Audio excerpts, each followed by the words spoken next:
Welcome to the Inquire podcast. Here we talk all about additional support for learning in Scotland, and we hope that it will help all of our listeners, parents, carers and professionals to understand more about children's rights and support at school in early years settings. So today we've got Kelly with us. Welcome along, Kelly. Thank you. Thanks for coming. I was wondering if you could just introduce yourself and tell us a wee bit about the Carers Trust. Yeah, no worries. My name's Kelly Munro. I'm the Education Officer for Primary and Secondary, and I work for an organisation called Carers Trust Scotland. We are a network organisation, and we work with local young carer services all over Scotland to help support young carers. Brilliant. And what does it mean to be a young carer?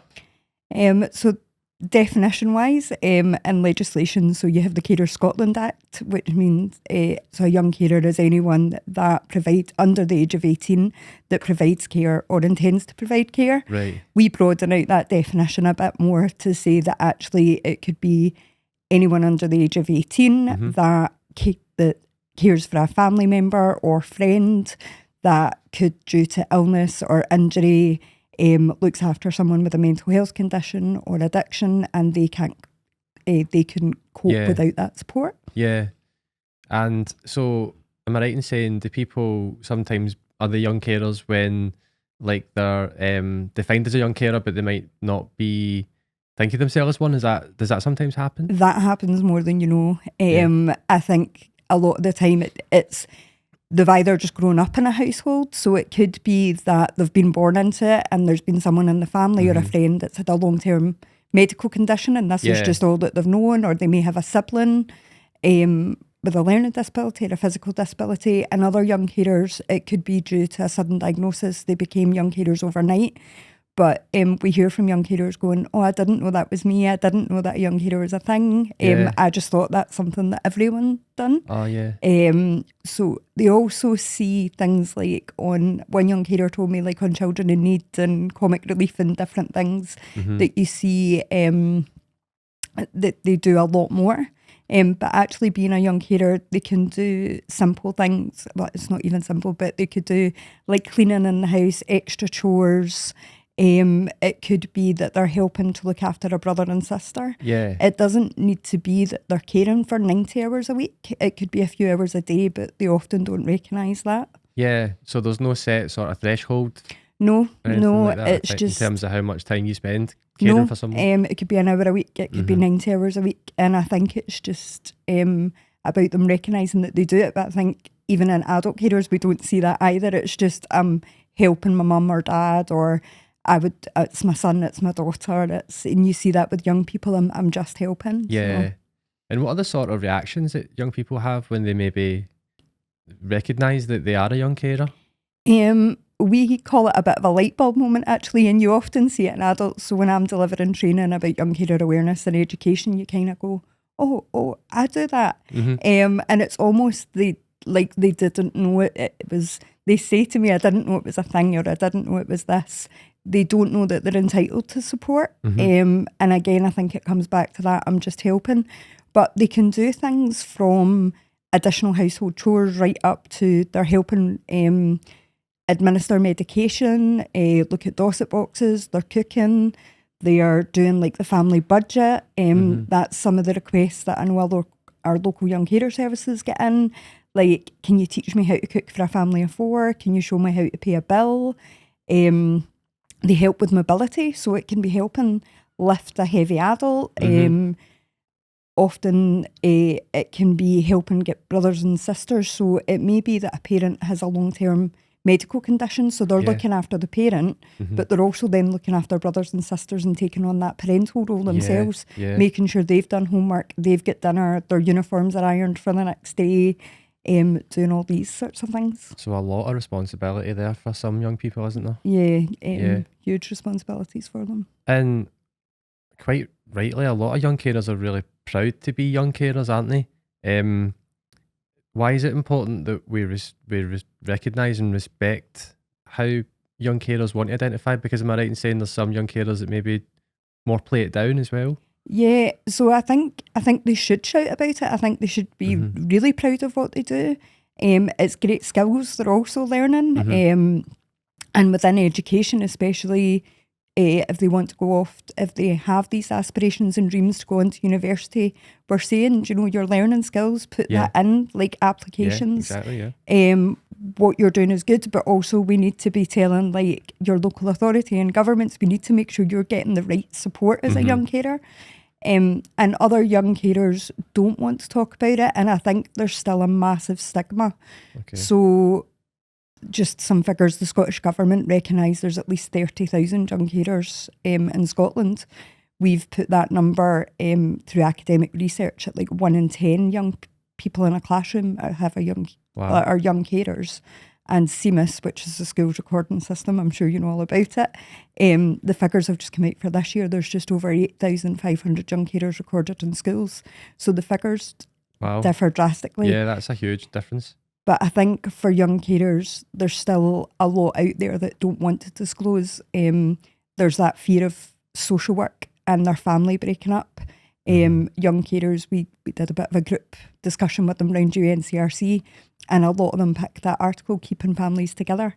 And it's sometimes, are they wondering, is the care they're given isn't good enough and their family's going to get split up?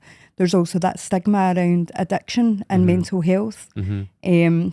And sometimes it maybe be that there's embarrassment from family members to say, don't tell anyone what you're doing, because it's that. Some other times it's just about wanting to not be different from their peers. They want to go into school and it's a place where they can be normal, they can see their friends, they're away from that caring role. Yeah, exactly. That's almost, in a sense, maybe sometimes for young people, school can be a bit of respite from their young carers roles. 100%. Sometimes schools are a real worry for them because they are away and they want to be checking their phone and they want to make sure that the person at home's okay. But other times, it is that respite. You know, I'm at school for 6 hours a day where I get to be a child and young person, and I maybe don't need to worry about my caring responsibilities. Yeah.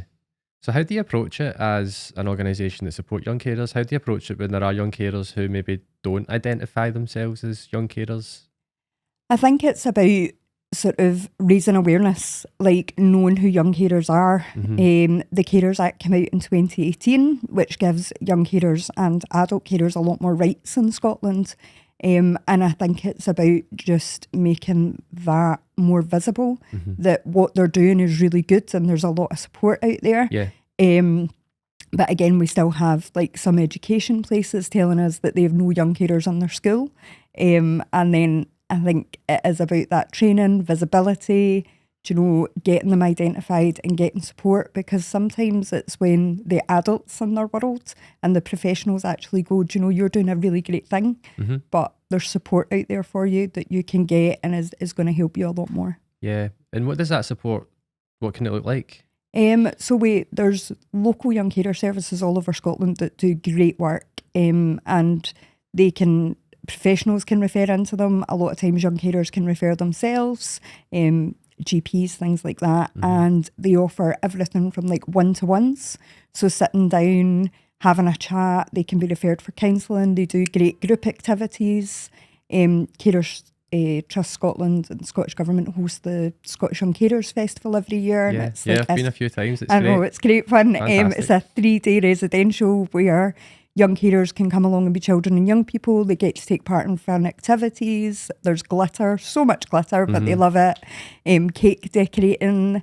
They get to stay in tents. But also local young carer services offer residential breaks and they offer like maybe some training and life skills. I know in lockdown, one of them did like the best game of like Chapter Run with all these like ingredients for cooking and did like online cooking classes. Oh, brilliant. They do so much stuff. They're also, every young carer in Scotland's entitled to be offered a young carer statement, and this is like an outcomes-based conversation, and they'll talk about what they're able to care and how much they want to do, what their aspirations are, so what outcomes they want, and actually all about that caring role and what effects it has on their day-to-day life. And then they'll have an outcomes-based plan from that. So do they need extra support in education? Do they need maybe some support in going to college and university, part-time job? They can look at doing the whole family approach as well. So looking at that sort of family maximising income for them. And it's a really good, that was introduced with the Carer Scotland Act. And as I said, every young carer is entitled to that. So it's also about telling young carers about their rights. Do you know, there's this plan here that you can have. Yeah. So you touched on education there, and obviously that's what we're mostly focused on at Inquire. Do you think that there's enough awareness of being a young carer as an additional support need? I would say we're slowly getting there. If you'd asked me this question 5 years ago, I would have said no. And we work and consult with young carers year on year. And you've been to the Scottish Young Carers Festival, where there's like a feedback factory and consultation. And year on year, young carers tell us that education still can continue to be a bit of a challenge for them. Don't get me wrong, in 5 years we've came a long way. I talked about the number of young carers identified on CMIS, so that's been a 30% increase this year. So I do think more young carers are being identified, but I think we still have a long way to go, especially as that being identified as additional support needs. I don't think that that's being perhaps recorded as often as it should. And if a young carer is facing any sort of barrier to their learning, then it should go down. Yeah. I also think young carers are reluctant to accept that, perhaps because it's another label. But in order to get the support they would need, they need to be recorded. So it's that double-edged sword. But I do think we offer a lot of training. We offer, we've created an e-module and stuff. But the Is thing that for staff? For all, we've worked with Education Scotland on it. So there's a national e-module for, and it's not just for teachers, it's for all education staff, because young carers tell us that they don't just want their teacher to know who a young carer is. They often speak with administration staff, with janitorial staff, and sometimes they feel more comfortable, speaking with the school nurse, speaking with somebody in the office than they would with their teacher. So young carers tell us that they would love all school staff trained in young carer awareness. Idea, isn't it? It's all about relationships as well, and sometimes you just do click with somebody, and it might not be your guidance teacher, it might be somebody else. Yeah, absolutely, and there's that trust element as well of, if I tell you, you might not go and tell somebody else. And that's something else that young carers don't want to do. They don't want to have to repeat their story all the time. So in primary school, they've got that one teacher and they might have the relationship, but when they go to secondary school, they could have 10 different teachers.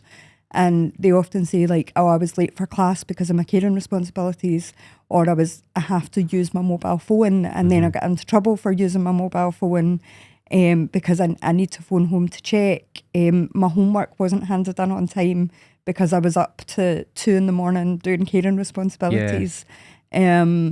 So they often say if they can get that one person that just gets being a young carer, then they can go to them and explain everything. Yeah, so that's quite a shift then, isn't it? Going from primary to secondary school, when you've got all of those extra people that are in your life and they might have different levels of understanding as to what's going on in your life. Yeah, and it's transitions are massive for any young person, as we know, and going from that primary to secondary can be a really scary time. Yeah, but it is already. It can also be really unsettling for young carers, because I'm now going to have to tell this new set of strangers to me about my caring responsibilities. Yeah, they could be staying.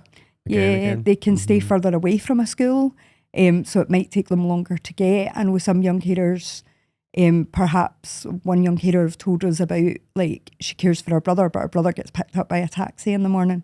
The taxi can sometimes be late. We know what traffic can be like, which then means she's late for school. And that impacts on her education quite a lot.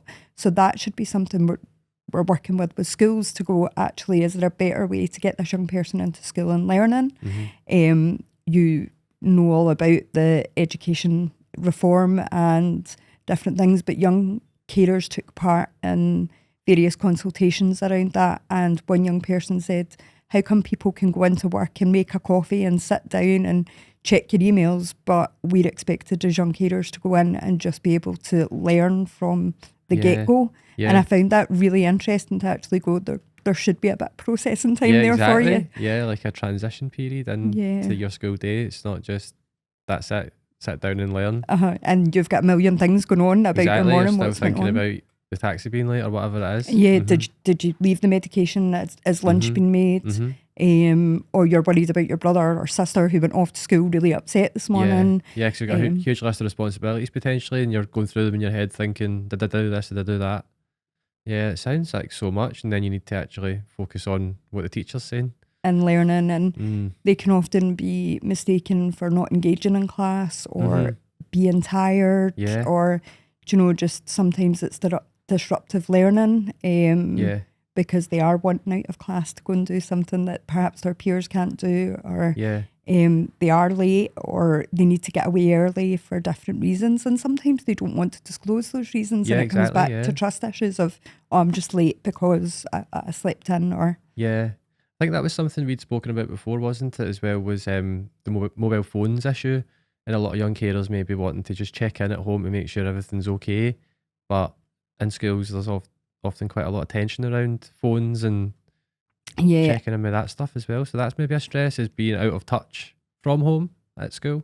That can be a massive one. But we've spoke with some local young carer services who a couple of their young carers actually wanted to disengage from education completely, because when the mobile phone ban was introduced to schools, they were so worried that they wouldn't be able to contact home, that they were just like, no, I'm just not going to go back to school. And that's a huge impact. Massive, when you think actually that could be rectified relatively easily by perhaps saying, do you know what, we'll let you out of class 5 minutes early, or you can keep your mobile phone, maybe not on the desk, but if you check it quietly, given a pass, like a toilet break pass, or something like that. Phone for 5 minutes. Just if you're waiting on a text message, but then they're having to disclose more about their life, of going into their teacher, going, I need to have my phone on today because mum's got a hospital appointment and I'm really worried. And if you get 6 different teachers that day, you might need to tell that story 6 times. Yeah, absolutely. We are advocating for, and young carers say this to us as well, that they'd love like a young carer champion in their school. So it's the one person that they can go to that just tells everything, and they don't need to repeat their story. So if they do go on that morning going, look, I really need to be checking my phone today, that young carer champion could send a message around the school and then it's done. Or I'm going to be late because the taxi's running late again, and they can email in. Or I'm just not having a really good time at the moment, and if I could have some homework extensions, it'd make my life a bit easier. Yeah, that's massive as well. Are there any other things that we haven't covered, do you think, that, and I'm sure there will be, that we might not get to today, but are there any main things that present themselves as a barrier to learning for young carers? I think sometimes it can be that they get recognised perhaps as other additional support needs. Okay. So an example would be, one young carer told me that she was dyslexic and the school gave her loads of support with her dyslexia. She said, I had all this great technology, I had everything, but actually my barrier at school at that point was being a young carer. Her family member was going through a really difficult time and she'd been up quite a lot, struggling with sleep, just struggling with a bit of anxiety, she said herself. And when she said to the school, they asked her what more they could do to support her dyslexia, because she said she was struggling. She's like, no, actually I'm struggling as a young carer, not because I'm dyslexic. And I think that she hadn't been recognised. I think sometimes schools are really good at recording an additional support need, but perhaps it's just that one that's been recorded. And actually we need to be looking at these young people and how we're supporting each need that they have. Yeah, because there's so much intersectionality of support needs, isn't there, and overlapping support needs, and sometimes that changes over time as well. Yeah, and also caring doesn't go in a straight line. They're caring, they could be doing really well. Homework could be going in on time, everything's going okay, and then something changes with that cared for person at home, and all of a sudden they take a dip, and it's just recognising when they need support. Sometimes they don't always want, and young carers have told us this as well, they don't want to be asked every day, how's everything going, are you okay? Sometimes it's something as simple as like a thumbs up or a thumbs down to the teacher, or just that wee check-in. They don't, as we've been talking about, like school can be a respite. So it's just that we check in every now and again. So we've mentioned a few different things. Is there anything else that you think is really valuable examples of additional support for learning that young carers can benefit from? I think there's lots out there. I think, as we've said, sometimes it can be small changes. It doesn't mean that they have to have a complete plan. Yeah. It could be things like transport to school is a big thing. And I think that was something that came up at the Young Carers Festival last year when we were there chatting away to a lot of young carers was getting to school. and that something as simple as being able to get to school on time can really help with their education. I think being referred to a school nurse for a health and wellbeing assessment, and actually young carers in the top 10 priority areas for school nurses, but I don't think a lot of young carers know this. So even just having that, I think having that access to mobile phones, but sometimes it might be going along, being in a nurture room, getting breakfast, because if they're late, they could have missed breakfast that morning. So things like being part of a breakfast club, getting additional study time for exams, and every young carer is different and their needs are different. So actually asking them what works for them, what helps you, is really good. That's a huge part of that, isn't it? It's recognising everybody's an individual, and really the best support's all about tailoring it to them and talking to them and asking them. Yeah, and sometimes they won't know what they need. It could be that they've just found out they're a young carer and they're like, actually, I have no idea. Sometimes we see that their local young carer service will go into school and meet with them, and that really benefits them because they can have a chat in there. They're away from their home life. They're away from the person they care for. Sometimes local young carer services will do drop-ins. There's a good example in Fife where they have like a pizza club once a month. I was speaking to the teacher that organised it, and it started really, really small. There was only a couple of them, and now they're ordering like 20 pizzas a month because so many young carers come along. Yeah. I think what schools can really do is break down that stigma. Have a young carers notice board that talks about young carers. Have young carers in your school policy and what you're going to do. Make sure they're getting recorded. I think it's also, and it's something we've talked about before, is that intersectionality, and we mentioned it. We know that care experienced young people can often have caring roles as well. Kinship care. So I think it's perhaps just about thinking young carer. Like sometimes it goes to that. Are they having a behavioural issue, but are they tired in class because they're caring with somebody? Are they upset because there's somebody at home that they're worried about? And don't just always think that there's a behaviour issue there. That's their way of communicating. Yeah. And what about families? Like, what advice would you have for families that might find it difficult or worrying to talk to school, and just about like maybe the role that young person in the family has? Would you have any advice for them about how to approach chatting to school? I think school can be worrying. It's that sort of statutory sector and that worrying about, if I'm going to speak to the school, is there what's going to happen here? Are we going to be referred on? I think sometimes if they're really concerned about speaking to school, I mean, and you guys have a great helpline, and we often refer people to that. I think you've got your local young carer service as well, who can sometimes advocate for families if the young person's been referred in there, if they just want a chat. Yeah, am I right in saying your website as well, you've got a function you can just put your postcode in or your address, and it comes up with all the closest support, closest young carer service to them, or closest carer service, because as families, they don't often recognise that you'll have parent carers that could get extra support as well. They could have, it could be a wife caring for a husband who's entitled to support. And I think sometimes when the young carer's identified, then the whole family can start getting support. I would say that if they're a bit worried about speaking to school, use services like yourself, use your local young carer service. You can go on many sort of helplines and get a bit of help. Even hypothetically, they could phone up their local young carer service or carer service and say, this is something that we're doing.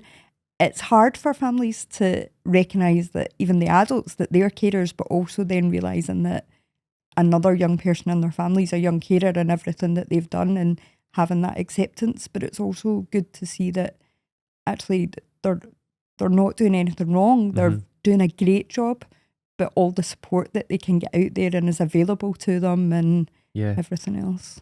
Am I right in saying as well that there's a lot of, well, not a lot maybe, but there's financial support available if you're able to register as a carer, and is that both adults and young carers? Yeah, so there's the carers allowance, which adult carers can apply for. There's eligibility criteria around that, and if they get an adult carer support plan, they can look at that. Students can go, student carers can apply for it as well. Young carers aged 16 to 18 can get the Young Carer Grant. It is based on caring for someone with eligible criteria, as always these financial ones. But Young Scot offer a young carers package. Yeah, I've seen that. I do sometimes feel like I'm telling young carers it's like free money. I feel like one of these spam emails, but they get great deals on it. They can get access to training. They get access to, you've probably seen them at the festival. They get various points on their Young Carers card. They go into raffles. I think one of them won an iPad just before Christmas, which really supports them. And I think the grant's really good for them as well, because they can use it on anything they want. You know, driving lessons, they don't need to pay it back. They can use it on if they want books for school, although that seems a bit like... No, that can be useful, can't it? Yeah, we did hear from young carers in lockdown with the Young Scot package. They got access to subscriptions, so like Netflix. But a lot of young carers were saying, I gave it to my brother because he's home all day, and you just think this is something for you, but you're still looking at that as the cared for person and making sure they're okay. Yeah, I was just wondering, because in the past year, one of our focuses at Inquire has been around poverty and just how much money struggles can really affect people's access to learning and just their lives in general. And I'd imagine that must be the case for a lot of young carers as well. So it's good to know that there is some financial support out there that's available and it can make a difference. Even if it's a small difference, it can help. It does, and I think that's a big worry for all unpaid carers in Scotland is poverty, because a lot of them are spending more money on extra electricity, extra gas, washings. Gone up in price, hasn't it? Food, if they've got to be in specialised diets. A lot of young carers want to go out and get part-time jobs, but it's then also managing their education with a part-time job with their caring role. Yeah. It can be really hard and overwhelming, and at what point does something give? So it is good that there is some financial support there, and hopefully more. Hopefully. If families sort of look into that maximising income. And I guess it's not always easy as well for schools to recognise when something at home is having an impact on a child at school or a young person. What kind of things should school staff look for if a young person might have things going on at home and they need more support? What can they look out for? What might be some signs? I think some of the things we've already spoken about, maybe if they're withdrawn, maybe perhaps a shift in their demeanour. If they're normally coming in and the young person's really chatty and they're engaged, and now they're really quiet and withdrawn, they might be tired. They, particularly in primary school, they might pick up with, I'm really worried about mum or gran's in hospital. They're sneaking away to be on their phone because their phones aren't allowed. Their homework isn't getting handed in on time. We all know what it's like when we're worried about somebody. So I think signs like that. I think also having conversations really sensitively, maybe if they do know that the young person's looking after somebody at home, and rather than being like, you're a young carer, and it's about that, I know you do a lot of help around the house, is everything okay? Is there anything we can help you with? There's people out there that can really support you.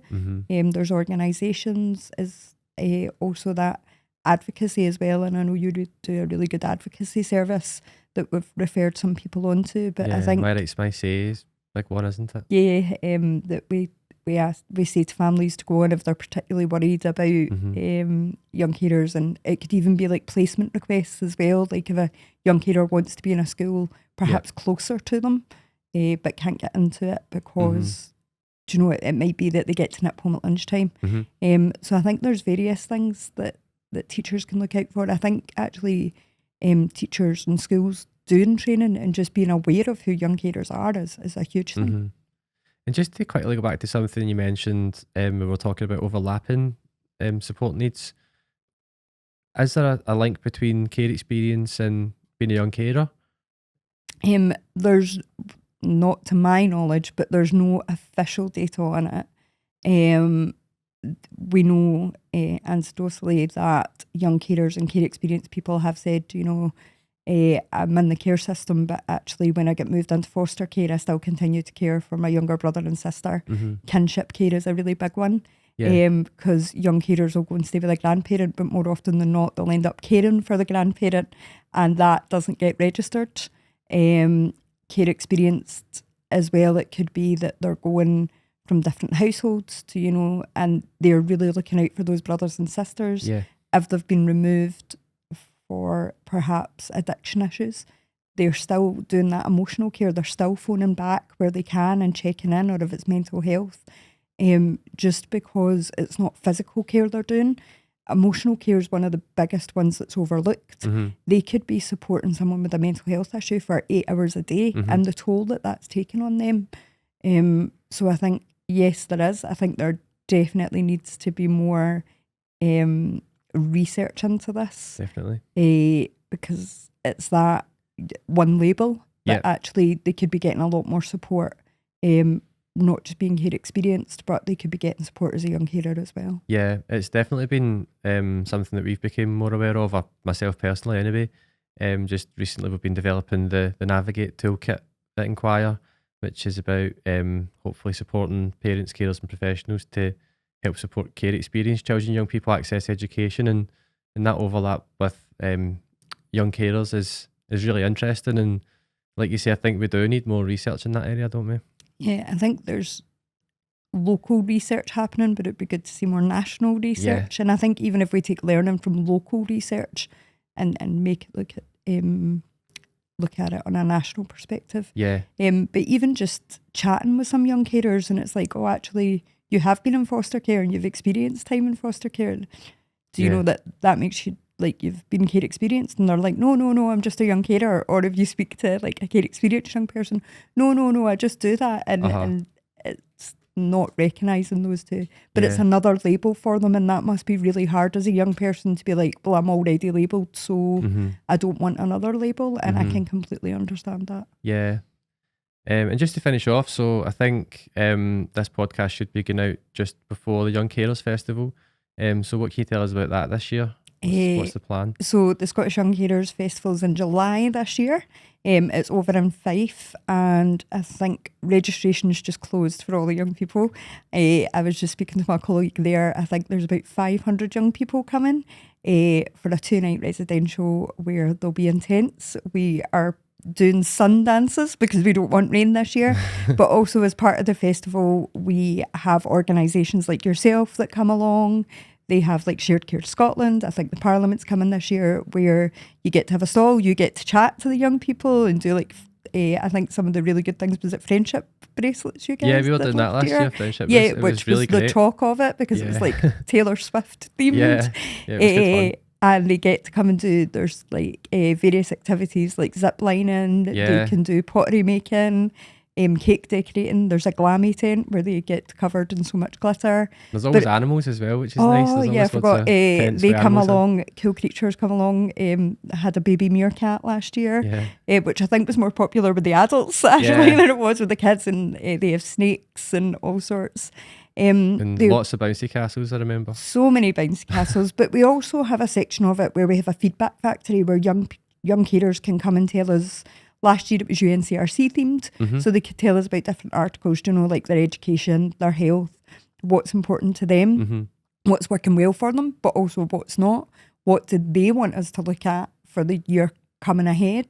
Is there any priorities they have? And we have an invited guest section where local councillors, MSPs, education get to come along. Last year, young carers took them on a tour of the site. We went along as well, just to be like, it's just this direction. And they had those really good conversations, but it wasn't like, I wouldn't say it's not a forced conversation, but where you like are sitting down and feel you have to talk. Like 1 minute they're talking about bouncy castles and the next minute they're talking about teacher training. So it was really fluid. That's good. And we're looking forward to it this year. So I might put a wee shout out. We're still looking for volunteers. If anybody's free in July and wants to come along and get some glitter, then it'd be great. Excellent. Fantastic. Looking forward to it. Yeah. It's been great chatting, Kelly. Thanks so much for coming in. Thank you. Thank you very much. Take care.